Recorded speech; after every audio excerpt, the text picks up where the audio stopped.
Well, the thing is, like, where I'm getting the most attraction, right? And Phil Harrison, who was here last night, Yeah. I remember talking to him about this, is from people who, right, don't go to church, have no belief in God as a being above and or whatever, none of that.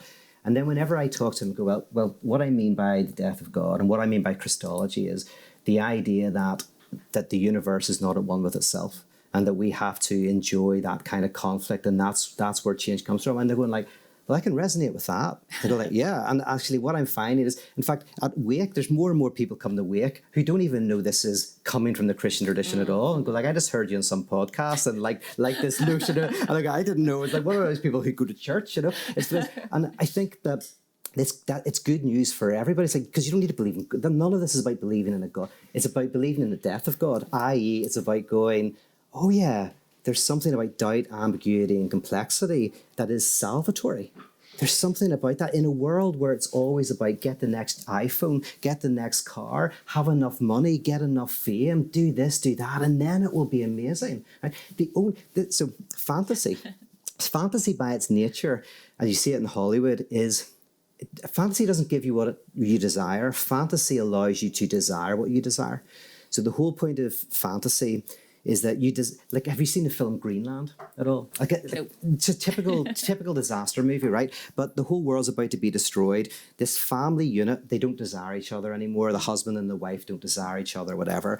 And then this world destructive event happens. And the whole movie, of course, is just about how to reintroduce desire back into the family unit. So at the very end of the movie, they desire each other again. And the world is destroyed, but that's okay. That's the fantasy. They have to have the disaster to begin to be able to desire what they desire again. So you have like a star who's got loads of money.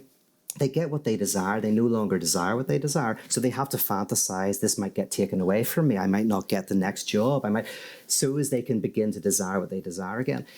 Reason why I'm saying that is whenever you realize, oh yeah, it's not about getting what I want.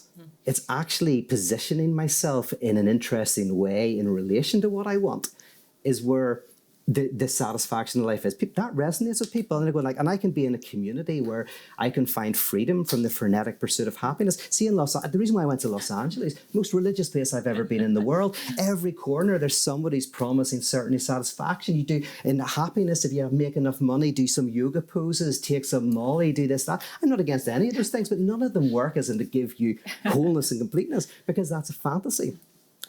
So I go to LA preaching unhappiness, and people love it because you need freedom from this need to be amazing, and then weirdly in that embrace of the darkness you find the light. This is dialectics, by the way.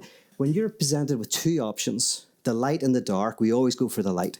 The wide, the narrow, we go for the wide. The good, the bad, we go for the good, right? Dialectics is, or we try to find a middle ground. Dialectics is always a choice for the worst. When you have two choices in front of you, the light and the dark, you go into the dark. The chaos or the cosmos, go into the chaos. Why? Because you go into the dark, you'll find the light.